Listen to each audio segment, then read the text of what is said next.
এখন সম্প্রচারিত হবে রেডিও তেহরান থেকে আজকের সর্বশেষ বিশ্ব সংবাদ। রেডিও তেহরান, শুরু হচ্ছে বিশ্ব সংবাদ।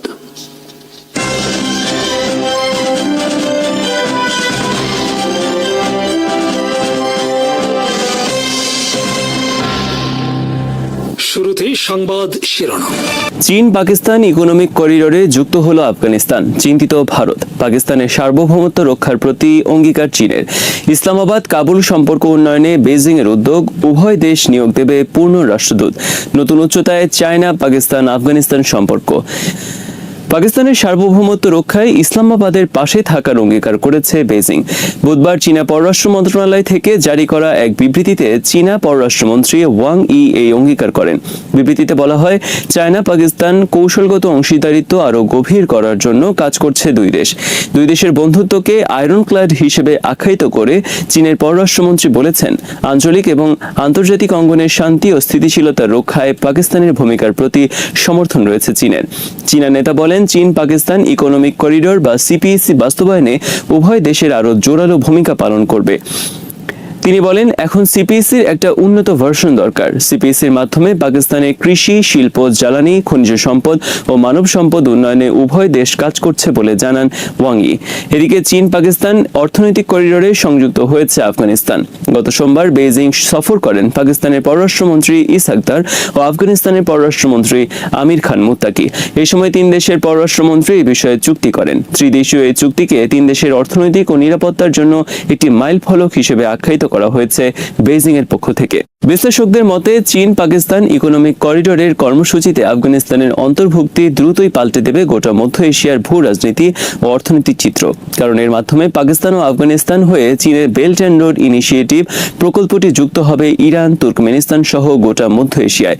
কেবল চীন নয়, চীনা এই প্রকল্পের মাধ্যমে মধ্য এশিয়ায় অন্যতম গুরুত্বপূর্ণ দেশে পরিণত হবে পাকিস্তান। আর এর ফলে বড় মাত্রায় চিন্তায় ভারত। সে কারণে আফগানিস্তান থেকে 2021 সালে যুক্তরাষ্ট্র ও ভারতের বিদায়ের পর ভারত যুক্তরাষ্ট্র আবারও মরিয়া হয়ে চেষ্টা করে আফগানিস্তানে প্রবেশের জন্য। এজন্য ভারত দীর্ঘদিন ধরে গোপনে যোগাযোগ স্থাপন করে তালেবানদের সাথে। সম্প্রতি উভয় দেশের মধ্যে সম্পর্ক আবার অনেকটা স্বাভাবিক পর্যায়ে পৌঁছায়, কিন্তু সর্বশেষ সিপিইসিতে আফগানিস্তানের যোগদান আবারও নতুন করে দুশ্চিন্তায় ফেলে নয়াদিল্লিকে। চায়না পাকিস্তান ইকোনমিক করিডোর বা সিপিইসি হলো অনেকগুলো অবকাঠামো প্রকল্পের সমন্বয়। এই প্রকল্পের অধীনে সমগ্র পাকিস্তান জুড়ে নির্মাণ করা হচ্ছে ব্যাপক ভিত্তিক অবকাঠামো। পাকিস্তানের ইতিহাসে আজ পর্যন্ত সবচেয়ে বড় বিদেশি বিনিয়োগ হলো সিপিইসি। অপরদিকে চীনও আজ পর্যন্ত পাকিস্তান ছাড়া অপর কোনো দেশে এত বেশি বিনিয়োগ করেনি। 2013 সাল থেকে শুরু হয় এই প্রকল্প। 2017 সাল পর্যন্ত প্রকল্পের ব্যয় ধরা হয়েছিল $62 বিলিয়ন।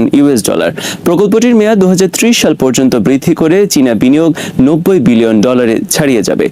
রাষ্ট্রীয় পর্যায়ের এই অর্থ ব্যয় ছাড়াও সিপিইসি ঘিরে চীনের অনেক ব্যবসায়ী পাকিস্তানে ব্যাপক ভিত্তিক বিনিয়োগ নিয়ে এসেছে। সিপিইসির অধীনে চীনের সহায়তায় পাকিস্তানে ব্যাপক ভিত্তিক রেল, সড়ক, বিদ্যুৎ ও জ্বালানি অবকাঠামোর পাশাপাশি গোয়াদর বন্দর, গোয়াদর সিটি অবকাঠামো নির্মাণ করা হয়েছে। এই প্রকল্প পাকিস্তানের ভাগ্য পরিবর্তনকারী, গেম চেঞ্জার এবং ল্যান্ডমার্ক হিসেবে আখ্যায়িত করা হয়েছে। সিপিইসি বাস্তবায়নে ইতিমধ্যে পাল্টে গেছে পাকিস্তানের বিপর্যস্ত বিদ্যুৎ খাত, জরাজীর্ণ রেল, সড়ক সহ গোটা পরিবহন খাত। সিপিইসি বাস্তবায়ন শেষে এশিয়ায় পাকিস্তান অন্যতম অর্থনৈতিক কেন্দ্র হিসেবে আবির্ভূত হবে। এই প্রকল্পের ফলে ইতিমধ্যে পাকিস্তান মুক্তি পেয়েছে বিদ্যুৎ খাতের ভয়াবহ দুরবস্থা থেকে। 2020 সালের মধ্যে পাকিস্তানের জাতীয় লাইনে যুক্ত হয় 10,000 মেগাওয়াট বিদ্যুৎ। একই সাথে সিপিইসি চীন পাকিস্তান পারস্পরিক নির্ভরতা ও বন্ধুত্ব নতুন এক উচ্চতায় পৌঁছায়। অপরদিকে চীনের জন্য এই প্রকল্প বয়ে এনেছে সম্ভাবনার নতুন দ্বার। গোটা মধ্যপ্রাচ্য, আফ্রিকা আর ইউরোপের সাথে চীনা বাণিজ্যের নতুন প্রবেশদ্বার এখন পাকিস্তানের গোয়াদর বন্দর। চীনের জন্য সমুদ্রপথের বিকল্প রুট বর্তমানে গোয়াদর বন্দর। চীন মধ্যপ্রাচ্যের 80% জ্বালানি তেল পরিবহন করে মালাক্কা প্রণালী দিয়ে। ভবিষ্যতে যুক্তরাষ্ট্র, ভারত সহ এই অঞ্চলের অন্যান্য দেশের সাথে সংঘাতে যদি মালাক্কা প্রণালী চীনের জন্য বন্ধ হয়ে যায়, তাহলে গোয়াদর বন্দর সেক্ষেত্রে তার জন্য সহজ এবং দ্রুত একটি বিকল্প রুট। একই সাথে এই অঞ্চলে চীনের সামরিক আধিপত্য বিস্তারের ক্ষেত্রেও নতুন মাত্রা যোগ করেছে সিপিইসি। তাছাড়া চীনের স্থলবেষ্টিত পশ্চিম অঞ্চল যুক্ত হতে পারছে আন্তর্জাতিক বাণিজ্য রুটে। চীনের বেল্ট অ্যান্ড রোড ইনিশিয়েটিভ প্রকল্পের মূল ভিত্তি হল চীন পাকিস্তান ইকোনমিক করিডোর। শুরু থেকেই ভারত গভীরভাবে উদ্বিগ্ন সিপিএসি নিয়ে। ভারতের অনেকের মতে সিপিএসি শুধু চীন পাকিস্তান অর্থনৈতিক করিডোর নয়, বরং কৌশলগতভাবে ভারতকে ঘেরাও পরিকল্পনার অংশ। সিপিএসির অবস্থান খাইবার পাখতুনখোয়া, গিলগিট বালতিস্তান, পাঞ্জাব, সিন্ধ, আজাদ কাশ্মীর এবং চীনের জিনজিয়াং। পাকিস্তানের দিক থেকে সিপিএসির প্রধান লক্ষ্য প্রয়োজনীয় অবকাঠামো দ্রুত আধুনিকায়ন করা, আধুনিক ট্রান্সপোর্ট নেটওয়ার্ক প্রতিষ্ঠার মাধ্যমে পাকিস্তানের অর্থনৈতিক উন্নতি সাধন করা। সিপিএসির অধীনে রেল, সড়ক, জ্বালানি, বিদ্যুৎ ছাড়া অনেকগুলো বিশেষ ইকোনমিক জোন প্রকল্প বাস্তবায়ন করা হচ্ছে। 3 ধাপ বাস্তবায়ন করা হয়েছে সিপিএসি। 2016 সালে সিপিএসির প্রথম ধাপ শেষ হয়েছে। 2025 সালে দ্বিতীয় ধাপ এবং 2030 সালে তৃতীয় ধাপ বা দীর্ঘমেয়াদী ধাপ শেষ হবে। 2016 সালে 13 নভেম্বর প্রথম আংশিক চালু হয় এই প্রকল্প। এদিন চীন থেকে পাকিস্তানের গোয়াদর বন্দরে স্থলপথে পরিবহন করা হয় চীনা পণ্য। এরপর গোয়াদর বন্দর থেকে তা নিয়ে যাওয়া হয় আফ্রিকা এবং পশ্চিম এশিয়ায়। 2016 সালের 2রা ডিসেম্বর চীনের মালবাহী ট্রেন প্রথম প্রবেশ করে পাকিস্তানের সিপিএসি প্রকল্পের অধীনে। এই ট্রেন ছেড়ে আসে ইউনান থেকে। এ সময় আরেকটি ট্রেন চীনের কুনমিং থেকে গুয়াংজু পৌঁছেছে। এরপর সেখান থেকে পণ্য জাহাজে করে পৌঁছানো হয় করাচি বন্দরে। এটি আরেকটি নতুন রেল ও সমুদ্র নেটওয়ার্ক সিপিএসির অধীনে। চীন পাকিস্তান ইকোনমিক এই প্রকল্পকে তুলনা করা হচ্ছে যুক্তরাষ্ট্রের মার্শাল প্ল্যানের সাথে। দ্বিতীয় বিশ্বযুদ্ধের পর বিধ্বস্ত ইউরোপের উন্নয়নে যুক্তরাষ্ট্র 1948 সালে মার্শাল প্ল্যান গ্রহণ করে বিপুল আর্থিক সহায়তার মাধ্যমে। সিপিএসি বাস্তবায়নের মাধ্যমে 2015 থেকে 30 সাল পর্যন্ত পাকিস্তানে 23 লাখ নতুন কর্মসংস্থানের সুযোগ তৈরি হবে। আর এই প্রকল্প প্রতি বছর দেশটির জিডিপি বৃদ্ধি করবে 2.5% হারে। সিপিএসির অধীনে সবার আগে গুরুত্ব দেওয়া হয় পাকিস্তানের বিদ্যুৎ খাত এবং গোয়াদর বন্দর সম্প্রসারণ ও আধুনিকায়ন। 20 সালের মধ্যে এসব অনেক প্রকল্প বাস্তবায়ন শেষ হয়েছে। পাকিস্তানের বিদ্যুৎ খাতের উন্নয়নে ব্যয় করা হচ্ছে $33 বিলিয়ন। সিপিএসির অধীনে বিদ্যুৎ উৎপাদনের জন্য পাকিস্তানে স্থাপন করা হয় বিশ্বের অন্যতম বড় একটি সোলার প্যানেল। পাঞ্জাবের ভাওয়ালপুরে স্থাপন করা হয় এই সোলার ফার্ম। এর নামকরণ করা হয়েছে মোহাম্মদ আলী জিন্নার নামে। সিপিএসিতে আফগানিস্তান যুক্ত হওয়ায় নতুন উচ্চতায় পৌঁছালো চীন পাকিস্তান আফগানিস্তান সম্পর্ক। বুধবার বেজিং চীনা পররাষ্ট্রমন্ত্রী ওয়াং ইর নেতৃত্বে বৈঠক হয়েছে পাকিস্তান আফগানিস্তান পররাষ্ট্রমন্ত্রীর মধ্যে। বৈঠকে পাকিস্তান ও আফগানিস্তান সিদ্ধান্ত নিয়েছে উভয় দেশ পূর্ণ রাষ্ট্রদূত নিয়োগ দেবে দুই দেশে। সম্প্রতি দুই দেশের মধ্যে উত্তেজনাকর সম্পর্কের মধ্যে নতুন এই ঘোষণাকে ল্যান্ডমার্ক হিসেবে আখ্যায়িত করছে বেজিং। বুধবার চীনা পররাষ্ট্র মন্ত্রণালয়ের বিবৃতিতে বলা হয়, পাকিস্তান আফগানিস্তান রাজি হয়েছে দুই দেশের সম্পর্ক আরো জোরদার করতে। আফগানিস্তানের সিপিএসিতে যোগদান সফল করার জন্য পাকিস্তান আফগানিস্তানের মধ্যে সম্পর্ক উন্নতি অপরিহার্য। এতে উপকৃত হবে 3 দেশই। চীনা বিবৃতিতে বলা হয়েছে, পাকিস্তান আফগানিস্তান সম্পর্ক উন্নয়নে ভূমিকা পালন করবে বেজিং। সম্প্রতি পাকিস্তান ও আফগানিস্তানের সম্পর্ক চরম তিক্ত অবস্থায় পৌঁছায়। পাকিস্তানে থাকা তালেবানকে তালেবান সরকার মদত দিচ্ছে, এই অভিযোগে পাকিস্তান হামলা চালায় আফগান সীমান্তের বিভিন্ন এলাকায়। এই অবস্থার সুযোগ নিতে এগিয়ে আসে ভারত। ভারত আফগানিস্তানকে ব্যবহার করে পাকিস্তানের অভ্যন্তরে নাশকতার পরিকল্পনা করছে বলে খবর প্রকাশিত হয়। এমনকি আনন্দবাজার পত্রিকায় বলা হয়, আফগানিস্তান মদত দেবে পাকিস্তানি তালেবানকে, আর এই ক্ষেত্রে তালেবান সরকারকে সহায়তা করবে ভারত। এই পরিস্থিতিতে চীন তাদের স্বার্থে এগিয়ে আসছে পাকিস্তান আফগানিস্তানের মধ্যে সম্পর্ক উন্নয়নে। চীন গত সোমবার একই সাথে বেইজিং সফরের আয়োজন করে পাকিস্তান ও আফগানিস্তানের পররাষ্ট্রমন্ত্রীদের। ভারত পাকিস্তান যুদ্ধের পর পাকিস্তান পররাষ্ট্রমন্ত্রীর 3 দিনের সফর নতুন মাত্রা যুক্ত করেছে এশিয়ার রাজনীতিতে। পাকিস্তানি পররাষ্ট্রমন্ত্রীর চীন সফর বিষয়ে ভারতের গণমাধ্যমের খবরে বলা হয়েছে, চীন পাকিস্তানকে প্রস্তাব দিয়েছে তাদের চেংদু জে-10 সহ আরো অনেক যুদ্ধবিমান এবং সমরাস্ত্র বিক্রির। ইসরায়েল যুদ্ধ কি আসন্ন? পারমাণবিক স্থাপনা রক্ষায় বিশেষ ব্যবস্থার হুমকি তেহরানের। মধ্যপ্রাচ্যের ভূ রাজনীতিতে আবার উত্তেজনা তুঙ্গে। ইসরায়েল যদি ইরানের পারমাণবিক স্থাপনাগুলোতে হামলার হুমকি অব্যাহত রাখে, তাহলে তেহরান তাদের সুরক্ষায় বিশেষ ব্যবস্থা নিতে বাধ্য হবে, এমন কড়া হুঁশিয়ারি দিয়েছেন ইরানের শীর্ষ কূটনীতিক। ইরানের পররাষ্ট্রমন্ত্রী আব্বাস আরাকচি এই মন্তব্য করলেও তেহরান ঠিক কী ধরনের বিশেষ ব্যবস্থা নেবে সে সম্পর্কে কোনো সুনির্দিষ্ট তথ্য দেননি। তবে আন্তর্জাতিক পরিদর্শকরা ইতিমধ্যেই ইরানের পারমাণবিক কর্মসূচিতে তাদের প্রবেশাধিকার সীমিত বলে মনে করছেন। ইরান বর্তমানে 60% বিশুদ্ধতা ইউরেনিয়াম সমৃদ্ধ করছে, যা অস্ত্র গ্রেডের 90% স্তর থেকে খুবই সামান্য প্রযুক্তিগত দূরত্ব। জাতিসংঘের কর্মকর্তাদের কাছে চিঠি পাঠানোর পর আরাকচি সামাজিক প্ল্যাটফর্ম এক্সে লিখেছেন, আমি আন্তর্জাতিক সম্প্রদায়কে ইসরায়েলি হুমকির ধারাবাহিকতার বিরুদ্ধে কার্যকর প্রতিরোধমূলক ব্যবস্থা গ্রহণের আহ্বান জানিয়েছি। তা যদি নিয়ন্ত্রণ না করা হয় তাহলে ইরানকে পারমাণবিক স্থাপনা এবং উপকরণের প্রতিরক্ষায় বিশেষ ব্যবস্থা নিতে বাধ্য করবে।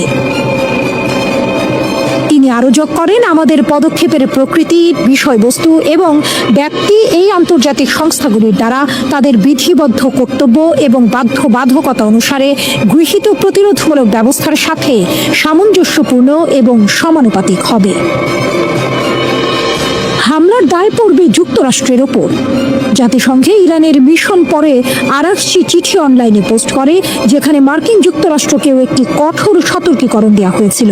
চিঠিতে বলা হয়েছে, আমরাও একইভাবে দৃঢ়ভাবে বিশ্বাস করি যে ইহুদিবাদী শাসন ব্যবস্থা কর্তৃক ইসলামী প্রজাতন্ত্রের ইরানের পারমাণবিক স্থাপনাগুলির ওপর যে কোনো আক্রমণের ক্ষেত্রে মার্কিন যুক্তরাষ্ট্র সরকার আইনিভাবে দায়বদ্ধ থাকবে, কারণ তারা এতে জড়িত ছিল। এর অর্থ হলো, যদি ইসরায়েল ইরানের পারমাণবিক স্থাপনায় হামলা চালায় তবে ইরান এর জন্য যুক্তরাষ্ট্রকেই দায়ী করবে। চিঠিতে আরো বলা হয়েছে যে ইরানের পারমাণবিক স্থাপনাগুলির সাথে সম্পর্কিত যে কোনো পরিবর্তন জাতিসংঘের পারমাণবিক পর্যবেক্ষণ সংস্থা, আন্তর্জাতিক আণবিক শক্তি সংস্থা IAEA কে জানানো হবে। কেন এই হুমকি? CNN এর প্রতিবেদন ঘিরে উত্তেজনা। আরাকচির এই মন্তব্য আসে CNN এর একটি প্রতিবেদনের পর, যেখানে বলা হয় যুক্তরাষ্ট্রের কাছে নতুন গোয়েন্দা তথ্যের ইঙ্গিত রয়েছে যে ইসরায়েল ইরানের পারমাণবিক স্থাপনাগুলিতে হামলার প্রস্তুতি নিচ্ছে। যদিও ইসরায়েল এখনও কোনো প্রস্তুতির কথা স্বীকার করেনি, তবে ইসরায়েলি প্রধানমন্ত্রী বেনিয়ামিন নেতানিয়াহু সহ অন্যান্য কর্মকর্তারা বারবার ইরানের পারমাণবিক স্থাপনাগুলিতে হামলা চালানোর হুমকি দিয়েছেন। ইসরায়েল এবং ইরান কয়েক দশক ধরে মধ্যপ্রাচ্যে একে অপরের চির প্রতিদ্বন্দ্বী। ইরানের সর্বোচ্চ নেতা আয়াতুল্লাহ আলী খামেনিও ইউরেনিয়াম সমৃদ্ধকরণ বন্ধে যুক্তরাষ্ট্রের দাবিকে অত্যন্ত বাড়াবাড়িপূর্ণ ও অযৌক্তিক বলে মন্তব্য করেছিলেন, যা আলোচনার সফলতা নিয়ে প্রশ্ন তুলে দিয়েছে। তাহলে কি মধ্যপ্রাচ্য আরও একটি রক্তক্ষয়ী সংঘাতের দোরগোড়ায় দাঁড়িয়ে, নাকি কূটনৈতিক প্রচেষ্টায় কোনো সমাধান আসবে যা এই উত্তেজনাকে প্রশমিত করতে পারে?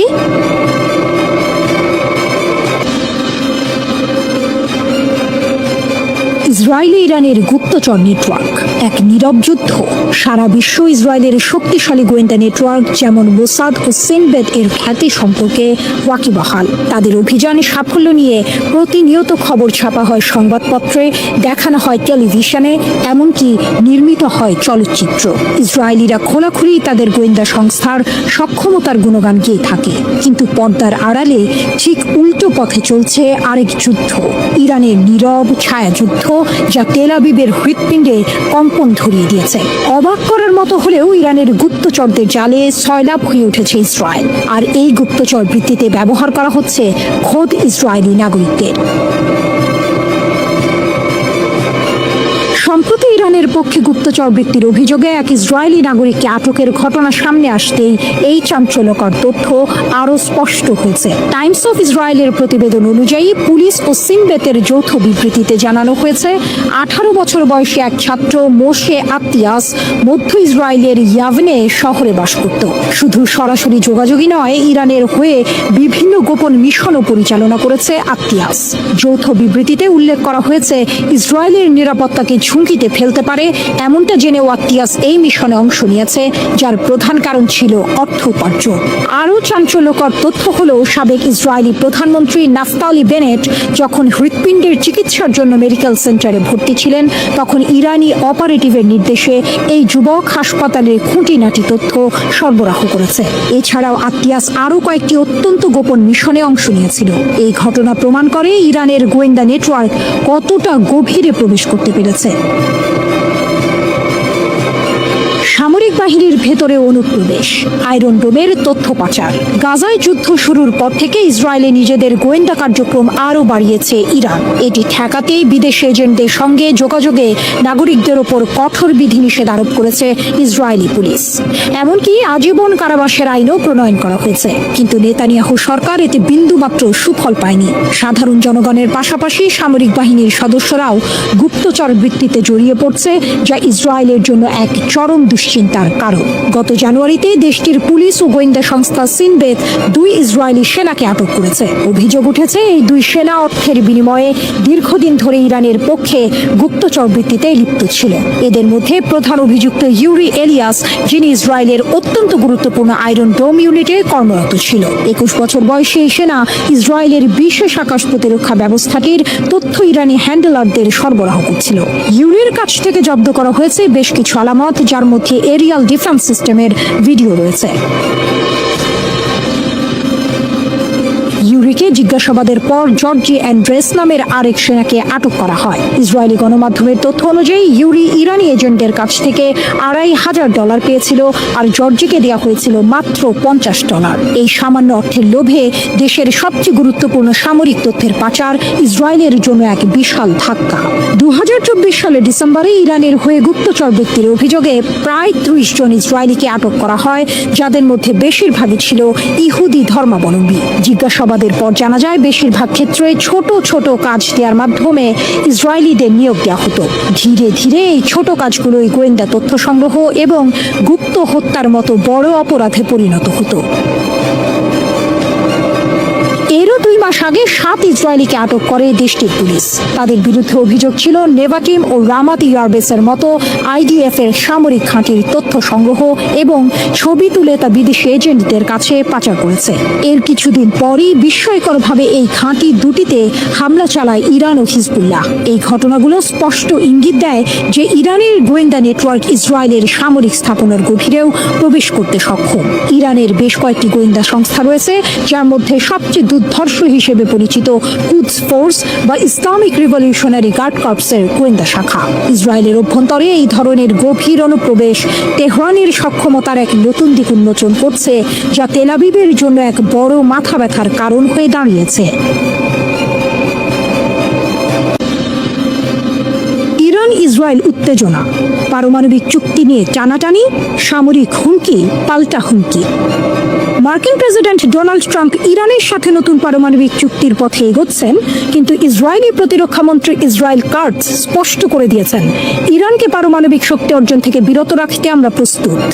অন্যদিকে ইরানের পররাষ্ট্রমন্ত্রী পাল্টা হুঁশিয়ারি দিয়েছেন যে কোনো হামলার তাৎক্ষণিক জবাব দেওয়া হবে। ইসরায়েলের হুমকি, আমরা আক্রমণ করতে প্রস্তুত। মার্কিন প্রেসিডেন্ট ডোনাল্ড ট্রাম্প যখন ইরানের সাথে নতুন পারমাণবিক চুক্তির কাছাকাছি চলে আসছেন বলে খবর বেরিয়েছে, ঠিক তখনই ইসরায়েলের প্রতিরক্ষা মন্ত্রী ইসরায়েল কাটজ আইডিএফ এর হাইকমান্ডের সাথে কথা বলার সময় আবার হুমকি দিয়েছেন যে ইসরায়েল তেহরানের পারমাণবিক কর্মসূচিতে হামলার জন্য প্রস্তুত। ইসরায়েলি প্রতিরক্ষা মন্ত্রী ইসরায়েল কাটজ সেনা কর্মকর্তাদের সাথে বৈঠকে জানিয়েছেন, ইরান যেন পারমাণবিক অস্ত্র না পায় তা নিশ্চিত করাই আমাদের লক্ষ্য। মার্কিন যুক্তরাষ্ট্রের সাথে আলোচনা চললেও ইসরায়েল স্বাধীনভাবে সিদ্ধান্ত নেবে। গত অক্টোবরে ইরানের S-300 মিসাইল সিস্টেম ধ্বংসের ঘটনাকে ইঙ্গিত করে বলেছেন, আমাদের সামরিক ক্ষমতা আগের চেয়ে বেশি শক্তিশালী। কিন্তু জেরুজালেম পোস্টের সূত্র মতে ট্রাম্প ইসরায়েলকে ইরানে হামলা করতে নিষেধ করছেন, যাতে নতুন চুক্তি বাধাগ্রস্ত না হয়। ইরানের জবাব, হামলা মানেই যুদ্ধ। ইরানের পররাষ্ট্রমন্ত্রী আব্বাস আরাকচি সোশ্যাল মিডিয়ায় এক কড়া বার্তায় বলেছেন, ইসরায়েলের হুমকি বাস্তবতা বিবর্জিত, আমরা কখনোই পারমাণবিক অস্ত্র চাইনি। ইরানের শীর্ষ কূটনীতিকের বিবৃতি সম্পূর্ণরূপে এক্স সোশ্যাল মিডিয়া প্ল্যাটফর্মে প্রকাশ করা হয়েছে। সেখানে তিনি বলেন, ইরান কি করতে পারবে বা পারবে না সে বিষয়ে ইসরায়েলের কল্পনা এতটাই বাস্তবতা থেকে বিচ্ছিন্ন যে এর কোনো উত্তর দেওয়ারও প্রয়োজন নেই। তিনি আরো বলেন, আজ অবাক হওয়ার মতো বিষয় হলো নেতানিয়াহু কত নির্লজ্জভাবে ইরানের সঙ্গে কূটনৈতিক আলোচনায় মার্কিন প্রেসিডেন্ট ট্রাম্প কি করতে পারবেন আর কি করতে পারবেন না তা নির্ধারণ করতে চাইছেন। তিনি আরো অভিযোগ করেন, ব্যর্থ বাইডেন দলের নেতানিয়াহুর মিত্ররা মিত্ররা যারা ইরানের সাথে কোনো চুক্তি করতে ব্যর্থ হয়েছে এখন ট্রাম্প প্রশাসনের সঙ্গে ইরানের পরোক্ষ আলোচনাকে আরেকটি পুরনো পারমাণবিক চুক্তি JCPOA বলে ভুলভাবে উপস্থাপন করছে। আরাকচি এরপর স্পষ্ট ভাষায় বলেন, ইরান যথেষ্ট শক্তিশালী এবং আত্মবিশ্বাসী। তাদের উপর বাইরের কোনো বিদেশি শক্তির নির্দেশনা চাপাতে দেয়া হবে না। তাদের নীতিতে নাশকতার যে কোনো চেষ্টাকে তারা প্রতিহত করবে। আমরা কেবল আশা করতে পারি আমাদের মার্কিন প্রতিপক্ষরাও এই অবস্থানে অবিচল থাকবে। তিনি আরো যোগ করেন, অনেক ইরানি এখন আর মনে করে না যে আগের JCPOA যথেষ্ট। তারা বাস্তবিক লাভ আশা করে। নেতানিয়াহুর মিত্ররা যা বলুক বা করুক, এই বাস্তবতা বদলাবে না। পরিশেষে তিনি বলেন, কোনো সামরিক বিকল্প নেই, কোনো সামরিক সমাধানও নেই। যে কোনো হামলা হলে তার তাৎক্ষণিক প্রতিশোধ নেওয়া হবে। ট্রাম্পের চুক্তির খেলা সমাধান আসছে। ট্রাম্প সম্প্রতি জানিয়েছেন তিনি নিশ্চিত যে ইরানের সাথে একটি চুক্তি হবে। কেন এই উত্তেজনা? ইসরায়েলের ভয় ইরান পারমাণবিক শক্তি পেলে মধ্যপ্রাচ্যে তাদের আধিপত্য কমবে। ইরানের অবস্থান, তেহরান দাবি করে তাদের কর্মসূচি শান্তিপূর্ণ, কিন্তু পশ্চিমা দেশগুলো বিশ্বাস করে না। মার্কিন দ্বিধা, ট্রাম্প চুক্তি চান কিন্তু ইসরায়েলের লবির চাপে সামরিক অপশনও খোলা রাখছেন।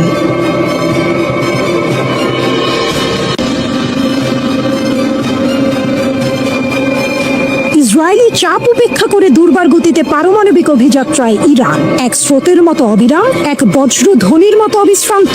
ইরান এগিয়ে চলেছে পারমাণবিক ভাগ্যের মহাপথে। পথে আছে প্রতিবন্ধকতা, পাশে আছে বিরুদ্ধ কণ্ঠের শানিত শব্দ, কিন্তু ইরান সাহসের অগ্নিশিখায় জ্বলতে থাকা এক জাতি, নত হয়নি, নত হবে না। ওয়াশিংটনের ছায়াতলে চলা পরোক্ষ কথোপকথনে ইরান ঘোষণা করেছে, ইউরেনিয়াম সমৃদ্ধি আমাদের অধিকার। তাদের দাবি পরিষ্কার, অর্থবহ নিষেধাজ্ঞা প্রত্যাহার না হলে কোনো চুক্তি নয়। এ এক দাবির ঝড় যা মাথা তুলে দাঁড়িয়েছে শান্ত কূটনীতির নদীখাতের বিপরীতে। সংবাদ সম্মেলনে ইরানের পররাষ্ট্র মন্ত্রণালয়ের মুখপাত্র ইসমাইল বাঘাই যেন বজ্রবাণীর মতো উচ্চারণ করলেন, আমাদের রেড লাইন স্পষ্ট, ইউরেনিয়াম সমৃদ্ধকরণ এবং নিষেধাজ্ঞা প্রত্যাহার, এর বাইরে ইরানের কোনো কথা নেই। এ যেন যুদ্ধের আগে শেষ নিঃশ্বাস টেনে নেওয়া শপথ। 3 দফা আলোচনার নিঃশব্দ উত্তাপের মধ্যেও ইরান মাথা নত করেনি। তারা ঘোষণা করেছে, এই অধিকার প্রশ্নাতীত, এখানে কোনো আপোষের শব্দ নেই, নেই কোনো নতি স্বীকার। মজলিসের সম্মুখে দাঁড়িয়ে রাজনৈতিক উপপররাষ্ট্রমন্ত্রী মাজিদ তখত রাভানচি দৃঢ় কণ্ঠে বললেন, শূন্য ইউরেনিয়াম সমৃদ্ধকরণ অসম্ভব, আমাদের প্রতিরক্ষা শক্তি অপরিবর্তনীয়, আঞ্চলিক প্রভাব প্রশ্নেরও বাইরে। এদিকে আরব সাগরের পার থেকে ইসরায়েলের কণ্ঠে শোনা যায় আতঙ্কের পদধ্বনি। তাদের দাবি, ইরানকে এখনই থামাতে হবে, নতুবা তারা পারমাণবিক বোমার দিকে এগিয়ে যাবে। এক শঙ্কার হাওয়া ছড়িয়ে দিলেন প্রধানমন্ত্রী বেনিয়ামিন নেতানিয়াহু। তিনি বললেন, যে কোনো মূল্যে ইরানকে থামাতে হবে। তিনি ট্রাম্পের সঙ্গে সাম্প্রতিক আলাপের প্রসঙ্গ টেনে ইঙ্গিত দিলেন, ইসরায়েল বন্ধুর কাঁধে ভর করে চলতে পারে, তবে শেষ পর্যন্ত তাদের রক্ষার দায়িত্ব তাদের। জাতীয় নিরাপত্তার প্রশ্নে তারা কারো মুখাপেক্ষী হবে না। হঠাৎই নাটকের মোড় ঘুরে যায়। ওমানের মধ্যস্থতায় যতটুকু আলোচনার অগ্রগতি হয়েছিল, নেতানিয়াহু তা যেন এক নিমিষেই ধূলিসাৎ করে দিলেন। লিবিয়ার উদাহরণ টেনে স্পষ্ট জানালেন, পুরোপুরি কর্মসূচি ধ্বংস না করলে কোনো সমঝোতা নয়। এদিকে ইরানের পক্ষ থেকে পররাষ্ট্রমন্ত্রী আব্বাস আরাকচি যেন ঝড়ের পূর্বাভাস দিয়ে দিলেন, আমাদের অভ্যন্তরীণ নীতিতে কোনো বহিরাগত চাপ চলবে না। তার কণ্ঠে ছিল অদম্য দৃঢ়তা, তার চোখে যেন ছিল অনিবার্য যুদ্ধের আভাস। তিনি স্পষ্ট করলেন, ইরানের বিরুদ্ধে কোনো আগ্রাসন হলে তার জবাব হবে অত্যন্ত কঠোর। আরাকচির কণ্ঠে আরেকটি চ্যালেঞ্জ। তিনি বলেন, ট্রাম্পের উপর ইসরায়েলের অস্বাভাবিক প্রভাব কূটনীতির জন্য অশুভ সংকেত। এ যেন আলোচনার টেবিল থেকে যুদ্ধের ময়দানে ছোড়া এক আগুনের ফুলকি। আর তাই উত্তপ্ত বালু, উত্তপ্ত বাতাস, উত্তপ্ত হৃদয় সবকিছু মিলিয়ে গড়ে উঠেছে এক অনিবার্য মঞ্চ। একদিকে ইসরায়েল দিচ্ছে সামরিক হুমকি, অন্যদিকে যুক্তরাষ্ট্র এখনো শেষ ভরসার মতো কূটনৈতিক সমাধান খুঁজছে। তবুও ইরান তার পুরনো ইতিহাসের মতোই আজও গাইছে প্রতিরোধের অমর গান, আমরা নত হব না, আমরা থামব না, আমাদের ভাগ্য আমরা নিজেরাই লিখব।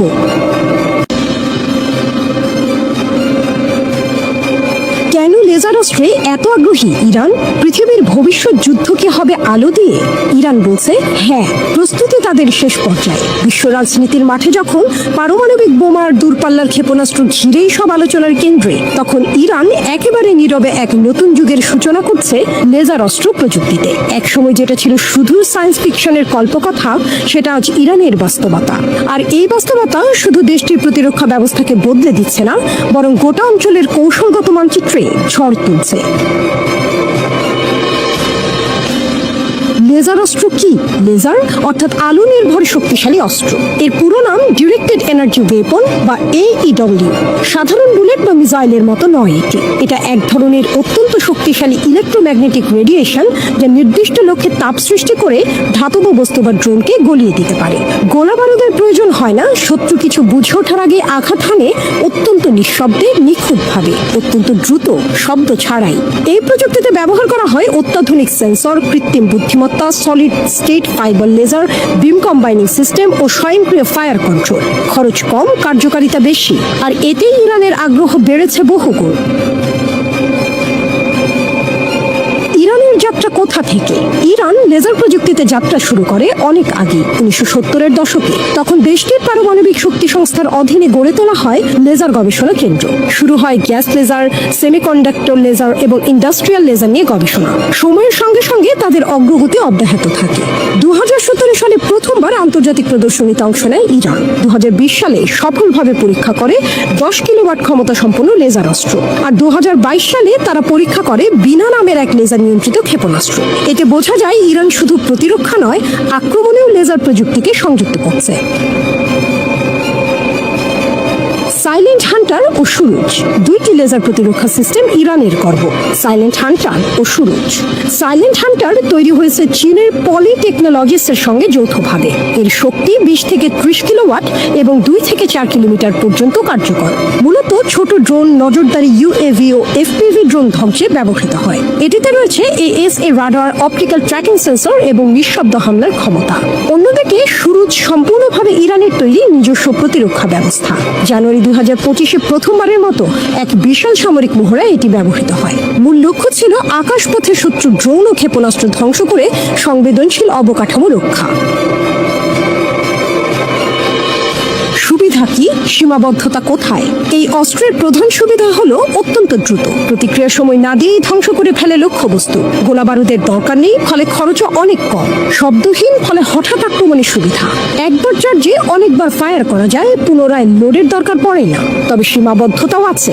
আবহাওয়ার উপর নির্ভরশীল, বৃষ্টি, কুয়াশা বা ধোঁয়ার কারণে কার্যকারিতা কমে যায়। দূরের টার্গেট ধ্বংসে এখনো সীমাবদ্ধতা রয়েছে। পরিচালনার জন্য দরকার হয় উচ্চ ক্ষমতা সম্পন্ন বিদ্যুৎ ব্যবস্থা। কেন এই পথে হাঁটছে ইরান? ইরানের এই অগ্রগতি কেবল প্রযুক্তির নয়, বরং কৌশলগত। আমেরিকা, ইসরায়েল এবং উপসাগরীয় প্রতিপক্ষদের মোকাবেলায় এটি এখন এক গোপন অস্ত্র। যুক্তরাষ্ট্র বা ইসরায়েল ড্রোন ব্যবহার করে হামলা চালায়। সেই হামলা প্রতিহত করতে ইরানের লেজার প্রতিরক্ষা ব্যবস্থা কার্যকরভাবে জবাব দিচ্ছে। এতে যুদ্ধের খরচ কমছে, পাল্টা আঘাত সহজ হচ্ছে এবং সর্বোপরি আত্মরক্ষার এক আধুনিক ও সাশ্রয়ী পদ্ধতি তৈরি হচ্ছে। নিষেধাজ্ঞা আর চাপে কিভাবে এগোচ্ছে ইরান? বহু বছরের নিষেধাজ্ঞা ও কূটনৈতিক চাপে থেকেও ইরান থেমে থাকে, বরং চীন, রাশিয়ার মতো দেশের সঙ্গে প্রযুক্তি বিনিময়ের মাধ্যমে তারা এই খাতে ব্যাপক উন্নতি করেছে। শুধু আঞ্চলিক শক্তি নয়, ইরান এখন হয়ে উঠছে এক আন্তর্জাতিক প্রযুক্তি নির্ভর সামরিক শক্তি। তাদের অংশগ্রহণে আন্তর্জাতিক প্রতিরক্ষা প্রদর্শনী, গবেষণাগার, পরীক্ষামূলক ব্যবহার, সব মিলিয়ে ইরান এখন ভবিষ্যতের যুদ্ধক্ষেত্রের জন্য প্রস্তুত। শুধু যুদ্ধ নয়, শান্তির পথেও লেজার। লেজার প্রযুক্তি শুধু যুদ্ধক্ষেত্রে নয়, চিকিৎসা, শিল্প, পরিবেশ, জ্বালানি, এই 4টি ক্ষেত্রেও গুরুত্বপূর্ণ। ইরান এই বিষয়গুলোতেও জোর দিচ্ছে। তারা চায় এই প্রযুক্তিকে ডুয়াল ইউজ হিসেবে ব্যবহার করে নিজের আন্তর্জাতিক অবস্থানকে আরও শক্তিশালী করতে। বিশ্লেষকদের মতে ইরানের এই লেজার অস্ত্র প্রযুক্তি এক নীরব বিপ্লব এনে দিয়েছে। পারমাণবিক অস্ত্র বা বড় ক্ষেপণাস্ত্রের যুগে আলো দিয়ে যুদ্ধ করার ক্ষমতা আসলে এক নতুন মাত্রা। এটা শুধু ইরানকে নয়, পুরো বিশ্বের প্রতিরক্ষা সমীকরণকেও বদলে দিচ্ছে। লেজার প্রযুক্তির এই যাত্রা সামনে যুদ্ধের কৌশল কি হবে তা নিয়েও বড় প্রশ্ন তুলে দিচ্ছে।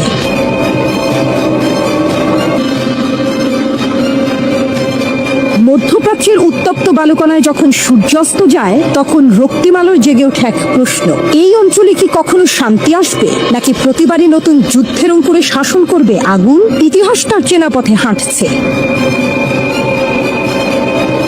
ঘড়ির কাঁটা যেন আবার সেই পুরনো রক্তাক্ত ক্ষণে ফিরে যাচ্ছে, যেখানে ইরান ও যুক্তরাষ্ট্র পরস্পরের দিকে বন্দুক তাক করে দাঁড়িয়ে, আর ইসরায়েল তাদের কাঁধের উপর চিন্তার পাহাড় নিয়ে দুশ্চিন্তার সাগরে। ইসরায়েল জানে সামনের ঝড় নিছক হাওয়া নয়, কারণ তেহরান এখন আর শুধু গল্পের নাম নয়, এটা এক বাস্তব পরাশক্তি, যার কণ্ঠে গর্জে ওঠে পারস্যের গর্ব, শিরায় বহে শাহাব, ফাতেহ আর খাইবার ক্ষেপণাস্ত্রের জ্বলন্ত প্রতিজ্ঞা। ইসরায়েলি বিমান ঘাঁটিগুলো রূপ নেয় যুদ্ধে পরিণত অনুশীলনের মাঠে। তারা ইরানি ক্ষেপণাস্ত্র হামলার অনুকরণে বিশাল মহড়া চালায়। বিমান উঠেছে, সাইরেন বাজছে, আকাশে চক্কর দিচ্ছে এক সম্ভাব্য যুদ্ধের ভয়াল প্রতিচ্ছবি। এই মহড়া কেউ বলে আত্মরক্ষার প্রয়াস, কেউ বলে যুদ্ধের প্রস্তুতি, কিন্তু বাস্তবতা এটাই, ইসরায়েল মনে করছে তেহরানের আগুন আর অনেক দূরে নয়। মার্কিন যুক্তরাষ্ট্রের মধ্যে পারমাণবিক আলোচনা কিছুটা এগোলেও তাতে একেবারেই সন্তুষ্ট নয় ইসরায়েল, বরং তারা বিস্মিত এবং উদ্বিগ্ন। আর সেই উদ্বেগ থেকেই ইসরায়েলি বিমান বাহিনী IAF মহড়া চালিয়েছে, যেখানে ইরানি ক্ষেপণাস্ত্র হামলার অনুকরণ করা হয়েছে। ইরান গত বছর এপ্রিল এবং অক্টোবরে সরাসরি ইসরায়েলি বিমান ঘাঁটিকে লক্ষ্যবস্তু করেছিল। তাদের ক্ষেপণাস্ত্র উড়ে এসেছিল যেন আগুনের বার্তা, যেন পারস্যের কবিতা, যেন শাহনামার নতুন অধ্যায়। ইসরায়েল বলছে ইরান যদি আবার বড় হামলা চালায়, যেমন তারা এর আগে অপারেশন ট্রু প্রমিস 1 ও 2 এর সময় করেছিল, তাহলে তার জন্য প্রস্তুত থাকতেই এই মহড়া। তারা আশঙ্কা করছে এমন আরেকটি বড় আক্রমণ সামনে অপেক্ষা করছে। এই খবর জানিয়েছে সম্প্রচার সংস্থা কান। প্রতিবেদন বলছে এই মহড়া মূলত ইরানের সম্ভাব্য বড় সড় হামলার অনুকরণে করা হয়েছে। বিশেষ করে ইসরায়েলের বিমান ঘাঁটিগুলোতে এমন আক্রমণ হলে তার মোকাবেলা কেমন হবে সেটি পরীক্ষা করাই ছিল এই মহড়ার উদ্দেশ্য। এমন প্রেক্ষাপটে বসছে ইরান যুক্তরাষ্ট্রের তৃতীয় দফার পারমাণবিক আলোচনা। এই আলোচনা যেন এক সুতার টান, একদিকে কূটনীতির আশা, অন্যদিকে পারমাণবিক ছায়ার ভয়। এই আলোচনায় অংশ নিচ্ছে দুই পুরনো প্রতিপক্ষ। 2015 সালে যাদের মাঝে একবার শান্তির ছায়া নেমেছিল, সেই স্মৃতি আজ ম্লান। কারণ এখনো ইউরেনিয়াম সমৃদ্ধকরণ আর নিষেধাজ্ঞা প্রত্যাহার নিয়ে দুই পক্ষের মধ্যে গভীর মতবিরোধ রয়ে গেছে। ইসরায়েলের শঙ্কা, ইসরায়েলের বিশ্বাস, এই আলোচনায় ব্যর্থ হলে ইরান এমন এক পথে এগিয়ে যাবে যেখান থেকে ফেরার আর উপায় থাকবে না। তারা আশঙ্কা করছে পারমাণবিক অস্ত্রের অধিকারী একটি ইরান মানে ইসরায়েলের অস্তিত্বই চ্যালেঞ্জের মুখে। আর ইরান, তারা জানে যুক্তরাষ্ট্র তাদের উপর নিষেধাজ্ঞার বোঝা চাপিয়ে রেখে বিশ্বে একতরফা আধিপত্য চালাতে চায়। তারা জানে পশ্চিমারা কখনো চায় না পারস্যের ছেলে মাথা তুলে দাঁড়া। তবে এই ইরান 1953 এর ইরান নয়। এখন তারা নিজের ক্ষেপণাস্ত্র তৈরি করে, নিজের প্ল্যান বানায়, নিজের ভাগ্য লেখে। তারা জানে আমেরিকা শুধু আলোচনায় বসে না, প্রয়োজনে ঘায়েলও করে। দুই পথ, দুই ভবিষ্যৎ। এই মুহূর্তে আলোচনার সফলতা অথবা ব্যর্থতা শুধু দুটি দেশের সম্পর্ক নির্ধারণ করছে না, এটা নির্ধারণ করছে মধ্যপ্রাচ্যের নিরাপত্তা, বিশ্ব রাজনীতির ছন্দ, এমনকি এক নতুন যুদ্ধের সম্ভাব্য সূত্রপাত। ইসরায়েলি বিমান বাহিনীর মহড়া তাই নিছক সামরিক মহড়া নয়, এটা এক ঘোষণা তেল আবিব তৈরি। যদি ইরান পারমাণবিক অস্ত্র অর্জনের পথে এগোয়, তবে ইসরায়েল কেবল পেছনে বসে থাকবে না, কিন্তু ইরানও জানিয়ে দিয়েছে যুদ্ধ চাইলে যুদ্ধ, প্রতিরোধ চাইলে প্রতিরোধ। তাদের আকাশে উঠছে ড্রোন, তাদের ক্ষেপণাস্ত্র আজ লক্ষ্যমাত্রা ছাড়িয়ে প্রযুক্তির নতুন অধ্যায়ে প্রবেশ করেছে, নিউ ইয়র্ক টাইমস সম্প্রতি এক প্রতিবেদনে জানিয়েছে। প্রেসিডেন্ট ট্রাম্প তার শাসনামলে ইরানে সামরিক হামলার জন্য ইসরায়েল ও আমেরিকার যৌথ পরিকল্পনা স্থগিত করেছেন। ইসরায়েল এই তথ্য ফাঁস হওয়াকে ইরানের উপর চাপ তৈরির একটি কৌশল হিসেবে ব্যাখ্যা করেছে। তাদের মতে এটি ইরানকে পারমাণবিক চুক্তির দিকে ঠেলে দেওয়ার একটি কূটনৈতিক প্রচেষ্টা। এই উত্তেজনাপূর্ণ পরিস্থিতির মাঝখানে গোটা দুনিয়া তাকিয়ে আছে এক শান্তিপূর্ণ সমাধানের দিকে।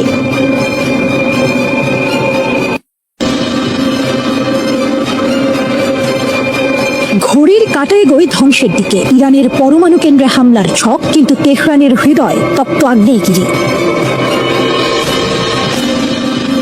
তারা প্রস্তুতি নিচ্ছে, তারা ছক আঁকছে, তারা আকাশে আগুন ছুড়তে চায় ইরানের বুকে। হ্যাঁ, ইসরায়েল যেন এক মরিয়া দেশ, যার চোখে ঘুম নেই, যার মন জ্বলছে। তারা ইঙ্গিত দিয়েছে ইরানের পরমাণু স্থাপনাগুলোতে হামলা হতে পারে যে কোনো সময়। বার্তা সংস্থা রয়টার্স জানায় শনিবার এক বিস্ফোরক প্রতিবেদন, যেখানে ধ্বংসের পদধ্বনি শোনা যায়, যেখানে ইরানের ছায়ায় কাঁপে মধ্যপ্রাচ্য। ইসরায়েলের প্রধানমন্ত্রী নেতানিয়াহু বলেছেন, এই কর্মসূচি মুছে ফেলতেই হবে, কূটনীতি নয়, চাই ধ্বংস। ইসরায়েলের বিশ্বাস সীমিত সামরিক হামলায় ঠেকাতে পারে ইরানকে, কিন্তু ইরান কি মাথা নিচু করে? নাম প্রকাশ অনিচ্ছুক কয়েকজন ইসরায়েলি কর্মকর্তা রয়টার্সকে জানান, যুক্তরাষ্ট্র এখনো অনিচ্ছুক। ট্রাম্প জানিয়ে দিয়েছেন তেহরানের বিরুদ্ধে আপাতত সামরিক পথ নয়। তবু ইসরায়েল একা লড়ার প্রস্তুতিতে। তারা পেশ করেছে হামলার নকশা হোয়াইট হাউসের দরবারে বারবার। তাদের কিছু পরিকল্পনায় সময় নির্ধারিত। বসন্তের শেষ অথবা গ্রীষ্মের শুরু। হামলার ধরনও নানা রকম, আকাশপথে বোমা, ভূমিতে কমান্ডো, সম্ভবত একযোগে ধ্বংস। বিশ্লেষকরা বলছেন এই হামলার উদ্দেশ্য নয় চূড়ান্ত বিজয়, উদ্দেশ্য ইরানকে কয়েক মাস, হয়তো 1 বছর পিছিয়ে দেয়া। তবে তাতে কাঁপবে বন্ধুত্বের ভিত। ওয়াশিংটন তেল আবিবের সম্পর্কেও পড়বে চির। আলোচনা, কূটনীতি সব মিলিয়ে পরিস্থিতি যেন উত্তাল নদী। হোয়াইট হাউসের ভেতরে এক বৈঠকে নেতানিয়াহুর চোখে আগুন, ট্রাম্পের কণ্ঠে ঠান্ডা হাওয়া। আমরা কূটনৈতিক পথ চাই, আঘাত নয়, আপাতত নয়। তবুও ইসরায়েলের আশাবাদ সীমিত এক হামলা যুক্তরাষ্ট্রের ছায়া সমর্থনে সম্ভব। তাদের এখনো সিদ্ধান্ত চূড়ান্ত নয়, তারা পরিস্থিতি পর্যবেক্ষণ করছে। ইসরায়েলের এক শীর্ষ কর্মকর্তা রয়টার্সকে বলেন, হামলা হবে কিনা এখনো ঠিক হয়নি, কিন্তু যদি হয় বিশ্ব ইতিহাস থমকে দাঁড়াবে। অন্যদিকে তেহরান তীক্ষ্ণ দৃষ্টি রাখছে। একজন ইরানি নিরাপত্তা কর্মকর্তা জানালেন, আমাদের কাছে নির্ভরযোগ্য তথ্য আছে, ইসরায়েল বড় আঘাতের পরিকল্পনা করছে। আমরাও প্রস্তুত। প্রত্যাঘাত হবে বজ্রপাতের মতো, জবাব হবে কঠোর, অপ্রতিরোধ্য। রয়টার্স আরো জানায়, গত বছর ইসরায়েল তাদের পরিকল্পনার কিছু অংশ বাইডেন প্রশাসনের কাছে তুলে ধরেছিল। তখন নেতানিয়াহু আহ্বান জানিয়েছিলেন, আমাদের বিমান হামলায় নেতৃত্ব দিন, কিন্তু ওয়াশিংটনের উত্তর ছিল না। তবুও আগুন নেভেনি, শুধু তার রং বদলেছে। আজ এই টানটান উত্তেজনার মধ্যে বিশ্ব চেয়ে আছে 2 প্রশ্নে। ইরান যুক্তরাষ্ট্র আলোচনায় কি আসবে অগ্রগতি? আর ইসরায়েল, তারা কি করবে এরপর? তেহরান জানে তাদের মাটি শুধু ভূখণ্ড নয়, তাদের পারমাণবিক কর্মসূচি শুধু প্রকল্প নয়, তা এক আত্মমর্যাদা, এক জাতির প্রতিরোধ। আর যদি আঘাত আসে, তাহলে জবাব হবে ইতিহাসের এক রক্তাক্ত কবিতা, যার প্রতিটি চরণে লেখা থাকবে ইরানের অগ্নিসম প্রতিজ্ঞা।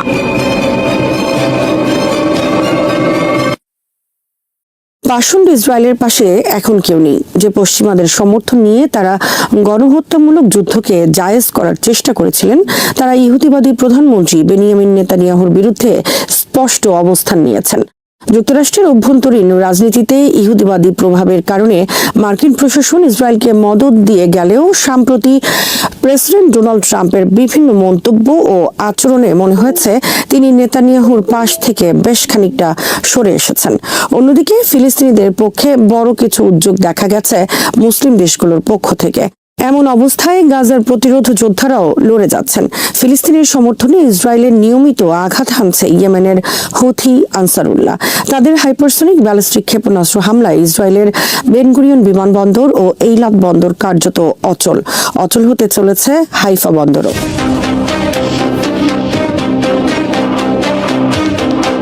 যেই যুক্তরাজ্য ইসরায়েলের তথাকথিত আত্মরক্ষার অধিকারকে এতদিন নিঃশর্ত সমর্থন দিয়ে এসেছে, এই সপ্তাহের মাঝামাঝি সময় তেল আবিবের সঙ্গে বাণিজ্য আলোচনা স্থগিত করেছে লন্ডন।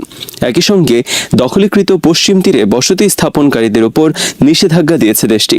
ইসরায়েল গাজায় নতুন করে শুরু করা হামলা বন্ধ না করলে এবং উপত্যকাটিতে ত্রাণ প্রবেশ করতে না দিলে দেশটির বিরুদ্ধে পদক্ষেপ নেওয়া হবে বলে যুক্তরাজ্য, ফ্রান্স ও কানাডার এমন হুমকির পরই এই নিষেধাজ্ঞা দেওয়া হলো।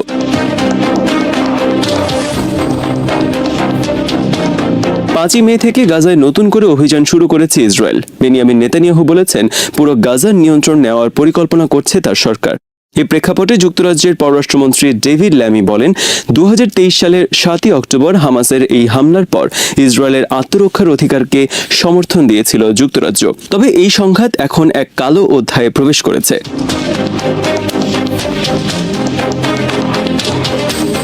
11 সপ্তাহ ধরে গাজা অবরোধ করে রেখেছে ইসরায়েলি বাহিনী। এতে উপত্যকাটিতে কাজ করা বিশ্ব খাদ্য কর্মসূচির হাতে খাবার মজুদ শেষ হয়ে গেছে। ডেভিড ল্যামি জানান, পশ্চিম তীরে ইহুদি বসতি স্থাপন সম্প্রসারণের সঙ্গে সংশ্লিষ্টতার কারণে 3 জন ব্যক্তি ও 4টি প্রতিষ্ঠানের উপর নিষেধাজ্ঞা দিয়েছে যুক্তরাজ্য। যারা নৃশংসভাবে মানবাধিকার লঙ্ঘন করে যাচ্ছে তাদের বিরুদ্ধে পদক্ষেপ নিয়ে যাবে ব্রিটিশ সরকার।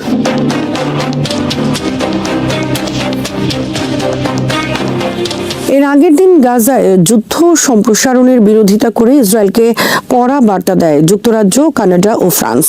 গাজার পরিস্থিতিকে অসহনীয় উল্লেখ করে ইসরায়েলি অভিযান অব্যাহত থাকলে কঠিন প্রতিক্রিয়ার হুমকি দিয়েছে দেশ তিনটি।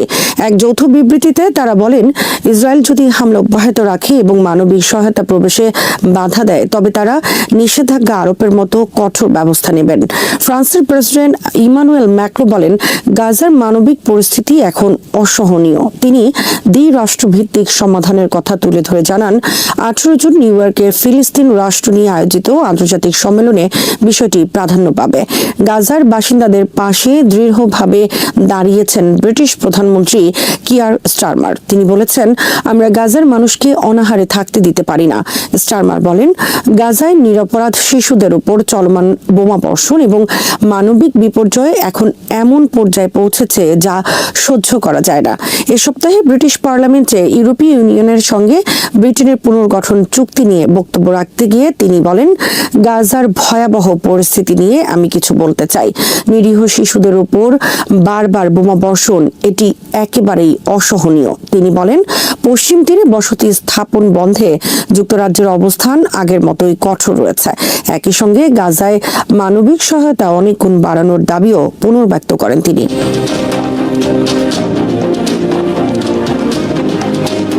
গাজায় ইসরায়েলি হামলা জোরদার হওয়ার পর যুক্তরাষ্ট্র সহ তার ঘনিষ্ঠ মিত্র দেশগুলো ইসরায়েলের প্রতি সমর্থন প্রত্যাহার করতে পারে বলে ওয়াশিংটন পোস্টের এক প্রতিবেদনে বলা হয়েছে।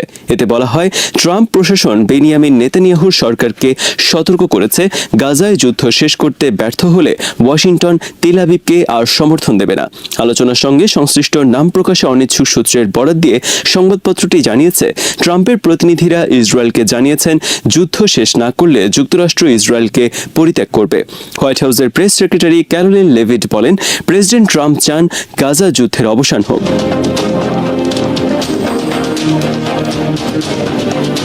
গত সপ্তাহে মার্কিন প্রেসিডেন্ট ডোনাল্ড ট্রাম্প বিস্তৃত পরিসরে মধ্যপ্রাচ্য সফর করলেও ইসরায়েলে যাননি। এরপর দুই দেশের অবনতিশীল সম্পর্ক নিয়ে বিভিন্ন প্রতিবেদন সামনে আসে। সৌদি আরব, কাতার ও সংযুক্ত আরব আমিরাত সহ আরব দেশগুলোর নেতাদের সঙ্গে বৈঠকে ট্রাম্প বলেছেন, গাজায় অনেক মানুষ অনাহারে আছে।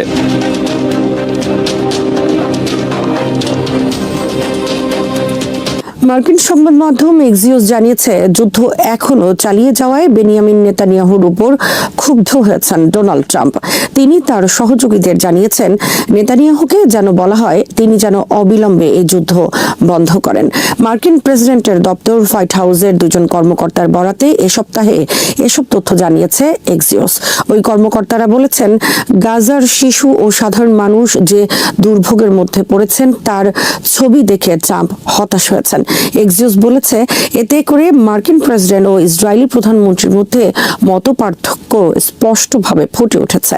হোয়াইট হাউসের এক কর্মকর্তা সংবাদ মাধ্যমটিকে বলেছেন, গাজায় যা হচ্ছে তা নিয়ে প্রেসিডেন্ট ট্রাম্প হতাশ। তিনি গাজা যুদ্ধের অবসান চান। তিনি চান গাজায় বন্দী ইসরায়েলিরা ফিরে আসুক, গাজায় ত্রাণ প্রবেশ করুক এবং গাজা পুনর্গঠনের কাজ শুরু হোক। সংবাদ মাধ্যমটি বলেছে, ট্রাম্প যখন গত সপ্তাহে মধ্যপ্রাচ্যে গিয়েছিলেন তখন হামাস ও ইসরায়েল উভয়কেই যুদ্ধবিরতি চুক্তিতে আসতে চাপ প্রয়োগ করেন তার বিশেষ দূত স্টিভ উইটকফ। তিনি নেতানিয়াহু ও হামাসের কর্মকর্তাদের সঙ্গে ব্যাক চ্যানেলের মাধ্যমে সরাসরি যোগাযোগ করেন। তবে এই চাপেও কোনো কাজ হয়নি।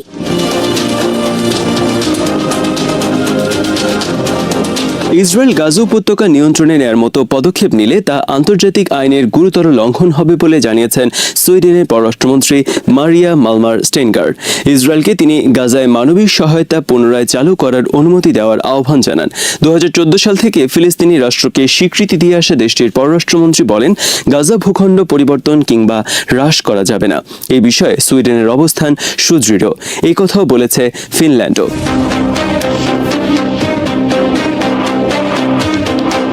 গাজা উপত্যকার অবরোধ অবিলম্বে তুলে নেওয়া, সামরিক অভিযান বন্ধ, মানবিক সহায়তা প্রবেশের অনুমতি এবং যুদ্ধবিরতির লক্ষ্যে আলোচনায় ফিরে যাওয়ার জন্য ইসরায়েলের প্রতি আহ্বান জানিয়েছে ইউরোপের 7টি দেশ।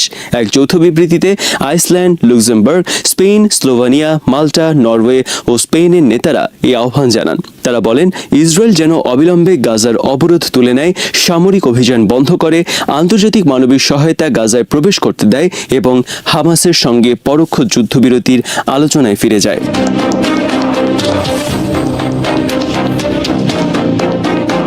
এই সপ্তাহে ফিলিস্তিনি যোদ্ধারা গাজা জুড়ে দখলদার সেনাদের উপর বেশ কিছু শীর্ষ স্তরের হামলা চালিয়েছেন। বিশেষ করে হামাসের আল কাসম, ইসলামিক জিহাদের আল কুদস ও ডিএফএলপির মার্টার ওমর আল কাসিম ফোর্স ইহুদিবাদী সেনাদের দুর্গ হিসেবে ব্যবহৃত কয়েকটি বাড়ি গুঁড়িয়ে দিয়েছেন। ইসরায়েলি সামরিক যান এবং সেনাদের লক্ষ্য করে আগে থেকে পুঁতে রাখা এক্সপ্লোসিভ ডিভাইসের বিস্ফোরণ ঘটিয়েছেন। ইসরায়েলি বাহিনীকে বিভিন্ন স্থানে যেতে প্রলুব্ধ করে সেখানে ঝড়ো হামলা চালিয়েছেন। লড়াইয়ে এ সপ্তাহে বেশ কয়েকজন সেনার প্রাণহানির কথা স্বীকার করেছে ইসরায়েল। ধ্বংস হয়েছে কয়েকটি যুদ্ধযানও। এর মাধ্যমে 2023 সালের 7 অক্টোবর যুদ্ধ শুরু হওয়ার পর থেকে নিহত ইসরায়েলি সেনা সংখ্যা এসে দাঁড়িয়েছে 857 জনে।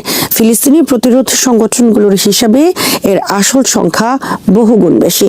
গাজায় ইসরায়েলি হামলার তীব্রতা বাড়ার সাথে সাথে এ সপ্তাহে ইসরায়েলের হাইফা বন্দরে নেভাল ব্লকেড আরোপের ঘোষণা দিয়েছে ইয়েমেনের হুথি আনসারুল্লাহ আন্দোলনের নেতৃত্বাধীন সশস্ত্র বাহিনী। এবার কৌশলগত বন্দরটিকে লক্ষ্যবস্তুতে পরিণত করা হবে বলে জানিয়েছেন তারা। বাহিনীর মুখপাত্র ব্রিগেডিয়ার জেনারেল ইয়াহিয়া সারি সব মেরিটাইম কোম্পানিকে সতর্ক করে বলেছেন, যাদের জাহাজ হাইফায় নোঙর করা হয়েছে অথবা ওই বন্দরে যাওয়ার পথে রয়েছে, তারা যেন এই ঘোষণা এবং ভবিষ্যতের সতর্কতাগুলো গুরুত্ব সহকারে বিবেচনা করেন।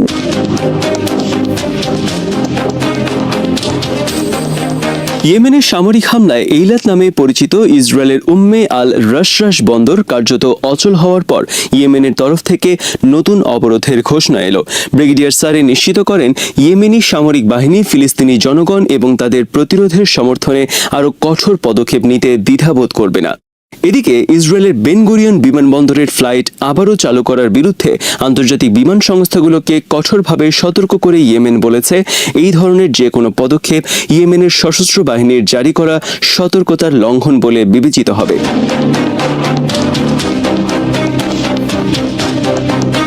আল মায়াদিনের সঙ্গে একান্ত আলাপকালে ইয়েমেনের উচ্চপদস্থ এক সূত্র জানিয়েছেন, ইসরায়েলি বিমানবন্দরটির রুট আবারও চালু করতে চাওয়া কোম্পানিগুলোর গন্তব্য পরিবর্তন করা উচিত এবং ইয়েমেনি সেনাবাহিনীর সতর্কবার্তায় মনোযোগ দেওয়া উচিত। তিনি জোর দিয়ে বলেন, ইয়েমেনি বাহিনী শুধু বেন গুরিয়ন বিমানবন্দরকে লক্ষ্য করে নয়, বরং পুরো ইসরায়েলের আকাশপথ অবরোধের প্রতি প্রতিশ্রুতিবদ্ধ। ওই সূত্রের ভাষ্য, বেন গুরিয়ন ও দখলদার বাহিনীর আকাশসীমায় ইয়েমেনি ক্ষেপণাস্ত্র ও ড্রোন হামলা বেশ দৃঢ়তা ও তীব্রতার সঙ্গে নিয়মিতভাবে চলবে।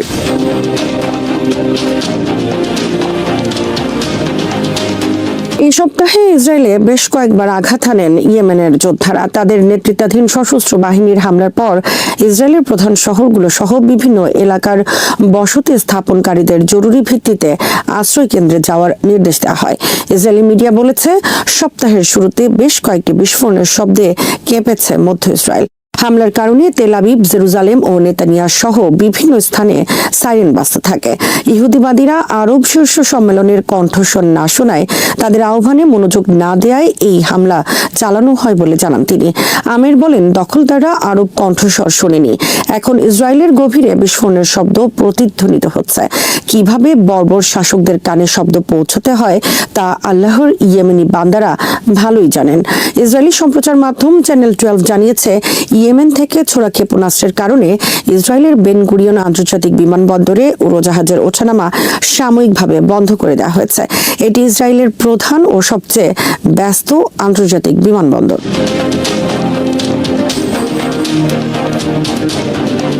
চলতি মাসের শুরুর দিকেও ইয়েমেনি যোদ্ধাদের ছোড়া একটি ব্যালিস্টিক ক্ষেপণাস্ত্র বেন গুরিয়ন বিমানবন্দরে আঘাত হানে। এরপর উড়োজাহাজের ওঠানামা বন্ধ রাখা হয়।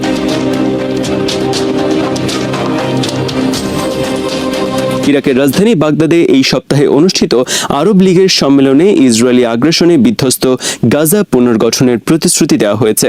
পাশাপাশি গাজায় গণহত্যা বন্ধে ইসরায়েলের উপর চাপ প্রয়োগ আন্তর্জাতিক সম্প্রদায়ের প্রতি আহ্বান জানানো হয়েছে।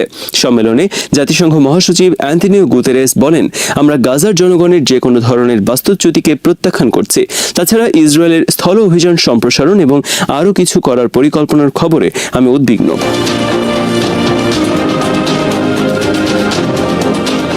ইসরায়েলি অভিযানের তীব্র সমালোচনা করে স্পেনের প্রধানমন্ত্রী স্যাঞ্চেজ বলেন, বিশ্ব নেতাদের উচিত গাজায় গণহত্যা বন্ধে ইসরায়েলের ওপর চাপ বাড়ানো। সম্মেলনে মিশরের president Abdul Fattah al CC মার্কিন প্রেসিডেন্ট ডোনাল্ড ট্রাম্পকে গাজা উপত্যকায় যুদ্ধবিরতির জন্য প্রয়োজনীয় সব ধরনের প্রচেষ্টা চালাতে আহ্বান জানান।